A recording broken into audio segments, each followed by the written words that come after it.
예수께서 그곳을 떠나 자기 고향으로 돌아가셨다. 제자들도 함께 갔다. 안식일에 예수께서 회당에서 설교하셨다. 예수께서는 모든 사람의 감탄을 자아낼 정도로 대단하셨다. 사람들이 말했다. 이 사람이 이렇게 훌륭한 사람인지 미처 몰랐다. 어떻게 이렇게 갑자기 지혜로워지고 이런 능력을 갖게 되었을까? 그러나 한편으로 그들은 언제 그랬냐는 듯이 어느새 그분을 깎아내리고 있었다.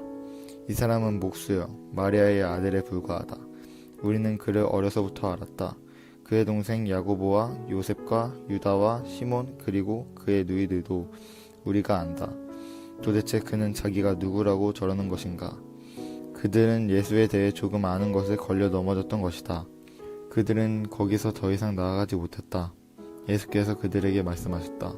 예언자는 자기 고향, 자기 친척, 자기가 어려서 놀던 길목에서는 별로 존경받지 못하는 법이다. 예수께서는 거기서 많은 일을 행하실 수 없었다. 몇몇 병자들에게 손을 얹어 고쳐주신 것이 전부였다. 그들의 완고함을 예수께서도 어찌할 수 없었다. 그래서 예수께서는 그곳을 떠나 다른 마을에 다니시며 가르치셨다.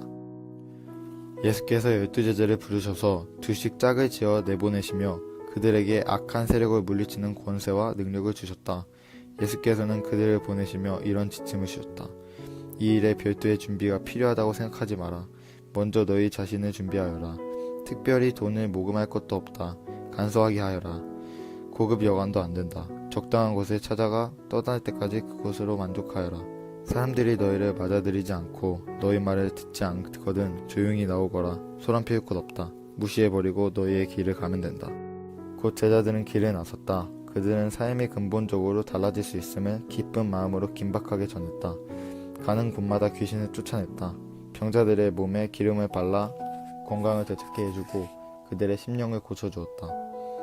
예수의 이름이 만인의 입에 오르내리고 있을 그쯤에 헤롯 왕도 그 모든 소식을 들었다. 그가 말했다. 죽은 세례자 요한이 다시 살아나는 것이 틀림없다. 그래서 그 사람이 능히 기적을 행하는 것이다. 다른 사람들이 말했다. 아닙니다. 그는 엘리야입니다. 또 다른 사람들이 말했다. 그는 예언자입니다. 옛 예언자들 가운데 한 사람과 같습니다. 그러나 헤롯은 굽히지 않았다. 틀림없이 요한이다. 내가 그의 목을 베었는데 이제 그가 다시 살아난 것이다. 헤롯은 자기 동생 빌립의 아내였던 헤로디아의 잔소리에 못 이겨 요한의 체포를 명하고 그에게 사슬에 채워 감옥에 가두었던 자다. 요한은 헤롯과 헤로디아의 관계를 불륜이라고 말해 헤롯을 자극했다. 헤로디아는 증오에 사무쳐서 요한을 죽이고 싶었으나 헤롯이 요한을 두려워하여 감히 그렇게 하지 못했다. 요한이 거룩한 사람이라고 굳게 믿고 있던 헤롯은 그를 특별히 대우했다. 헤롯은 요한의 말을 들을 때마다 양심의 가책을 받아 괴로워하면서도 그를 멀리할 수 없었다. 요한에게는 헤롯을 계속 잡아끄는 어떤 힘이 있었다. 그러나 끝내 불길한 날이 왔다. 헤롯이 갈릴리의 모든 고관과 귀족들을 초대해 생일잔치를 벌인 날이었다. 헤로디아의 딸이 연회장에 들어와서 손님들을 위해 춤을 추었다. 헤롯과 손님들은 감탄했다. 왕이 소녀에게 말했다. 내게 무엇이든 청하거라. 네가 원하는 것이면 무엇이든 주마. 그는 흥분하여 계속했다. 맹세하는데 네가 말만 하면 내 나라를 너와 반반씩이라도 나누겠다. 그 딸은 어머니에게서 돌아가서 말했다. 무엇을 청할까요? 세례자 요한의 머리를 달라고 하거라. 딸은 급히 왕에게 달려가서 말했다. 지금 당장 세례자 요한의 머리를 쟁반에 담아 주십시오.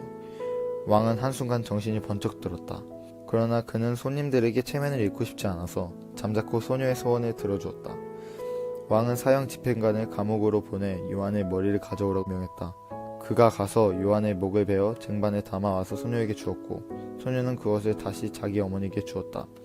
요한의 제자들이 이 일을 듣고 와서 그 시신을 거두다가 무덤에 안장했다. 사도들이 다시 예수께 모여서 그동안 자기들이 행하고 가르친 일을 모두 보고했다.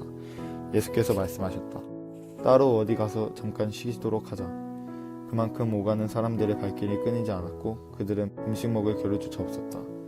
그래서 그들은 배를 타고 따로 한적한 곳으로 떠났다. 그들이 가는 것을 본 사람이 있어서 금세 소문이 퍼졌다. 인근 마을에서 사람들이 도보로 달려와서 그들보다 먼저 그곳에 도착했다. 예수께서 도착해 큰 무리를 보셨다.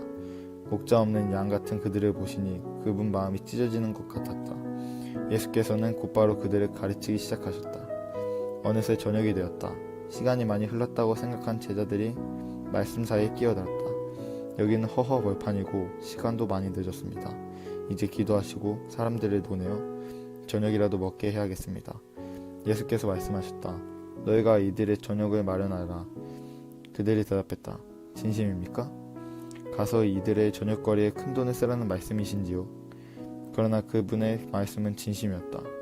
너희에게 빵이 몇 개나 있는지 바라보아라. 오래 걸릴 것도 없다. 5개입니다. 그들이 말했다. 그리고 물고기 2마리 있습니다.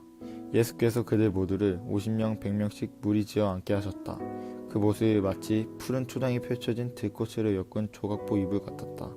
예수께서 빵 5개와 물고기 2마리를 손에 들고 고개를 들어 하늘을 우러러 감사기도를 드리시고 축복하신 다음 빵을 떼어 제자들에게 주셨고 제자들은 다시 그것을 사람들에게 나눠주었다. 예수께서는 물고기를 가지고 똑같이 하셨다. 사람들 모두가 배불리 먹었다. 제자들이 남은 것을 거두니 12바구니나 되었다. 저녁을 먹은 사람들이 5,000명이 넘었다. 식사가 끝나자 예수께서 제자들을 재촉하여 배를 타고 먼저 건너편 벳세다로 가게 하시고 그동안 무리를 돌려보내셨다. 사람들을 보내신 뒤에 예수께서는 산에 올라가 기도하셨다. 밤늦게 배는 이미 바다 멀리까지 나갔는데 예수께서는 아직 못해 혼자 계셨다. 맞바람을 맞아 노를 젓느라 고생하는 제자들의 모습이 보였다. 새벽 4시쯤에 예수께서 바다 위를 걸어 그들 쪽으로 가셨다. 예수께서 바로 그들 옆을 지나려고 하셨다. 그러나 제자들은 바다 위를 걸어오시는 예수를 보고 유령인 줄 알고 무서워 꼼짝도 못한 채 비명을 질렀다. 예수께서 얼른 그들을 안심시키셨다. 안심하여라, 나다. 두려워하지 마라. 예수께서 배에 오르자마자 바람이 가라앉았다. 제자들은 너무 놀라서 이게 무슨 일인가 싶어 고개를 저었다. 그들은 예수께서 저녁 식사 때 하신 일을 미처 깨닫지 못하고 있었다. 그 무엇도 아직 그들의 마음속까지 파고들지 못했던 것이다. 그들은 게네사렛에 배를 댔다. 그들이 배에서 내리자 순식간에 소문이 퍼졌다. 사람들이 이리저리 매달리며 들것에 병자들을 메고 예수가 계시는 곳으로 데려왔다. 마을이나 시내나 촌 내거리마다 그분이 가시는 곳이면 어디든지 사람들이 병자들을 데리고 나와서 그분의 옷자락을 만지게 해달라고 간청했다. 그것이 전부였다. 그분을 만진 사람은 누구나 병이 나았다.